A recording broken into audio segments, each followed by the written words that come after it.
What started out as a home Bible study with just 30 people spawned into one of the largest ministries that in the last 3 decades has now reached more than 6 million people through Harvest Crusades. Joining us now is evangelist Laurie, Harvest founder and pastor. Pastor Laurie, thanks for being with us. John, good to be with you again. Well, I know you and your team are preparing to celebrate 30 years of Harvest Crusades. What can people expect whether they join you at Angel Stadium in Anaheim or watch by live stream?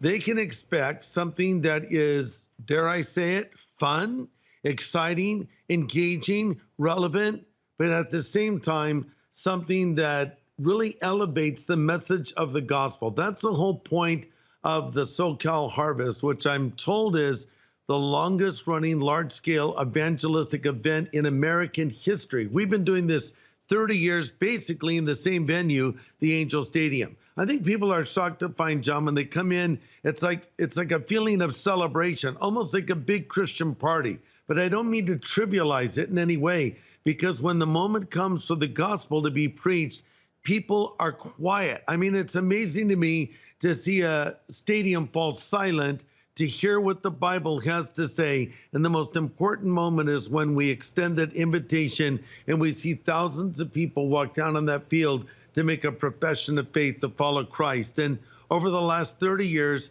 we have seen, this is not an exaggerated number, we have seen 500,000 people make that profession of faith to follow Christ. So that's the moment that it's all worth coming for.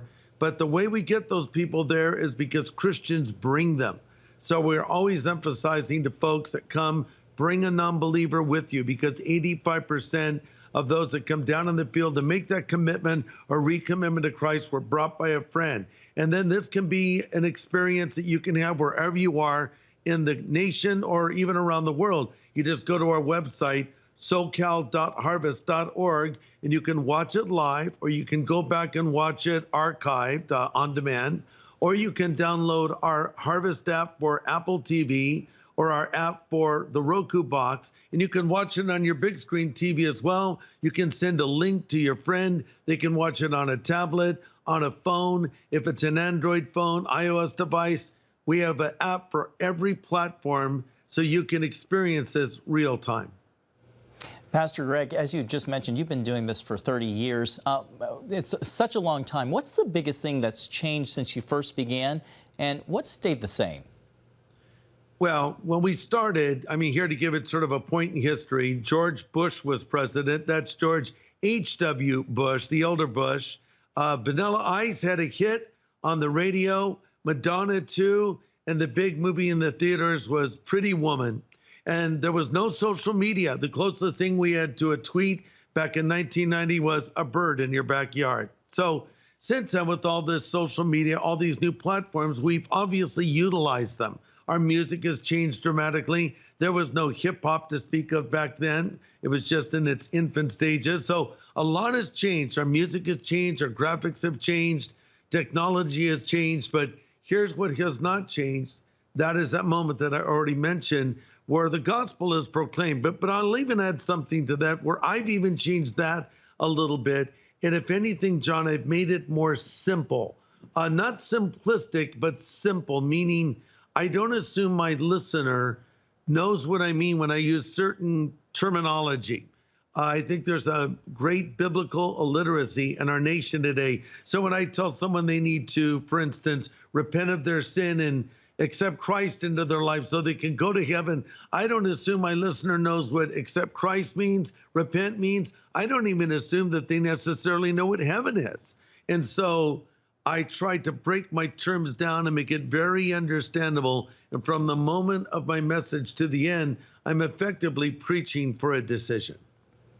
Pastor Laurie, we've seen several high-profile Christians turn their backs on faith recently. How do you not only win people to Christ as you do through these crusades, but also disciple them so they become lifelong followers of Jesus?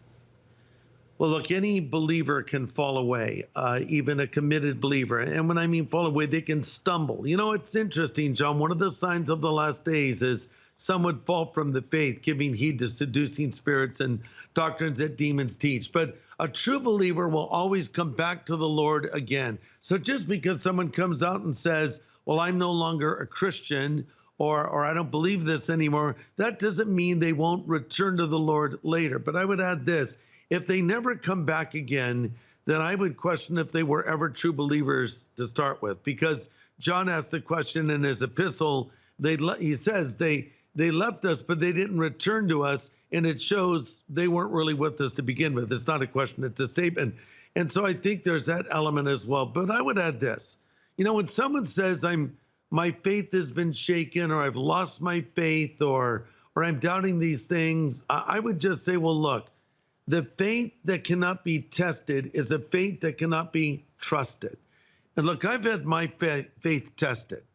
Our son went to be with the Lord 11 years ago in an automobile accident. And just because I'm a pastor, it does not mean that I have some kind of super faith more than a regular Christian. So what I had to do was trust God. And John, God came through for me. God kept his promises to me. God sustained me and sustains me. And in fact, my faith got stronger. So when you say I lost my faith, well, good. Maybe you should lose that faith. But I think sometimes what the issue is these people, and I'm not making judgments on these people you're alluding to. I'm just talking in general now. It's all about a relationship with Christ.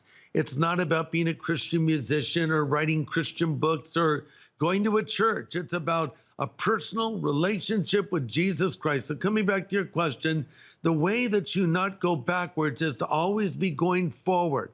And I think when you're constantly seeking to be more like Christ and constantly growing in your faith, you're not going to become one of those casualties. That was a little sermonette. Thank you so much for that, It Pastor was. Laurie. You ask Real a quick, preacher a question and you get a sermon. I loved it. I loved it. Final question for you. With so many different ways to reach people today, especially as you mentioned earlier with social media, why do you feel it's important to still host these large-scale crusades like you're popularized by your mentor, Billy Graham? Well, I think it just goes back historically. I mean, the first crusade, if you will, probably would be Peter on the day of Pentecost. And the Bible even tells us 3,000 believed. And sometimes people say, well, I'm not into numbers. Well, excuse me, God's into numbers. He recorded a number there. Fast forward out of the New Testament, preachers like George Whitefield, D.L. Moody, Billy Sunday, Billy Graham.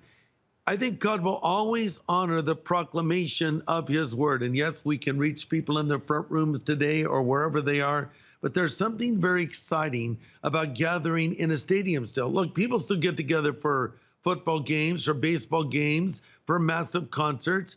Why should we not as Christians have an event like this so we can get together? Because I'll tell you, Jesus says, when two or more are gathered together in my name, I'm there in the midst of them. The Lord manifests his presence in a special way when Christians gather together. And the most important thing is, I have to say, there's nothing like sitting in a stadium and hear 3,000 people pray a prayer of asking Christ into their life. If you ask me, that's a little taste of heaven. Well, Pastor Laurie, I was at Harvest America last year in Dallas covering the event, and I met people who traveled near and far and those who made a commitment to follow Christ. It was a special time then, and I know it's going to be a special time for the people who take part this week. So thank you so much for being with us, and congratulations. Here's to the next 30 years and many more. Thanks, sir.